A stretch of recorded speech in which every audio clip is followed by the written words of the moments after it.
आप सभी के समक्ष सन 1857 में बैरकपुर में मंगल पांडे द्वारा किए गए विद्रोह का एक अभिनय लेकर प्रस्तुत हुए। सन 1857 भारत अंग्रेजी ईस्ट इंडिया कंपनी के अधीन था। अंग्रेजी सैनिक जिन्हें हिंदुस्तानी सैनिक जिन्हें सिपाही कहा जाता है, वह ईस्ट इंडिया कंपनी में अपनी सेवा दे रहे थे। उनके अंदर असंतोष और क्रोध बढ़ता जा रहा था। मंगल, क्या तुमने नई कारतूसों के बारे में सुना है? हाँ, सुना तो है, परंतु यह भी मैंने सुना है कि इन कारतूसों को बंदूकों में डालने से पहले दांतों से काटना पड़ता है। और यह भी अफवाह है कि इन पर गाय और सूअर की चर्बी भी लगी हुई है। क्या? गाय हमारे लिए पूजनीय है, सूअर हमारे मुस्लिम भाइयों के लिए अपवित्र। फिर हम ऐसी कारतूसों को कैसे स्वीकार कर सकते हैं? बस यह सब बकवास बंद करो। तुम कंपनी के सिपाही हो, तुम्हारा काम है आदेश मानना। सैनिक आदेश मान सकता है, पर सैनिक अपना सम्मान, अपनी आस्था, अपनी मातृभूमि कभी नहीं भूल सकता। तुम सेना को चुनौती दे रहे हो? नहीं, मैं अन्याय पर सवाल उठा रहा हूँ। 29 मई 1857 बैरकपुर में मंगल पांडे जी ने ऐसा कदम उठाया जिसकी आवाज पूरे इतिहास में गूंज उठी।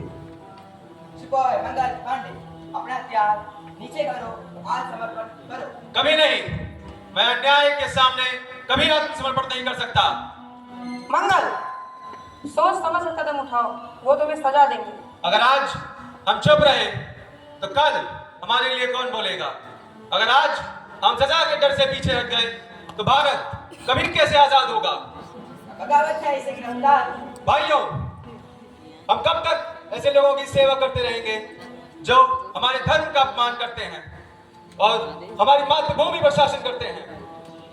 मंगल, तुम अकेले नहीं हो। सन 18 सिपाही पीछे हटो, यह आदेश। आदेश या डर? सन 1857 के इस विद्रोह के बीच अंग्रेजों के अंदर डर बैठा और उन्होंने 8 अप्रैल 1857 को मंगल पांडे जी को फांसी दे दी।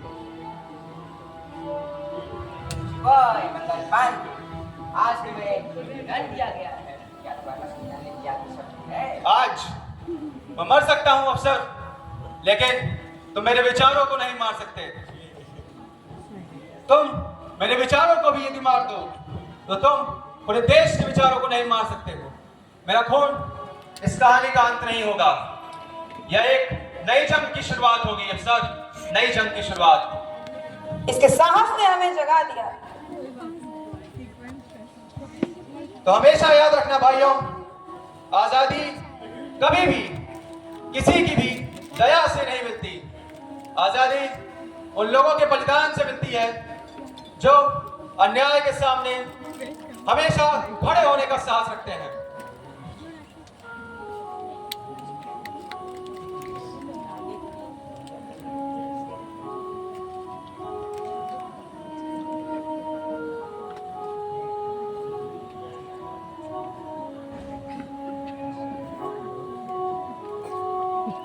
सन 1857 में हमने हमारे एक बहुत ही आत्म इंसान और एक बहुत ही अच्छे स्वतंत्रता सेनानी को खो दिया। उनके अंदर एक ऐसा उजाला था जो पूरे देश को एक अच्छाई के राह पे चलने की सीख देता है। एक सैनिक खड़ा हुआ और एक पूरा देश जागने लगा। अब मंगल पांडे जी की यह कहानी हमें याद दिलाती है, एक चिंगारी पूरे क्रांति को जन्म दे सकती है। धन्यवाद।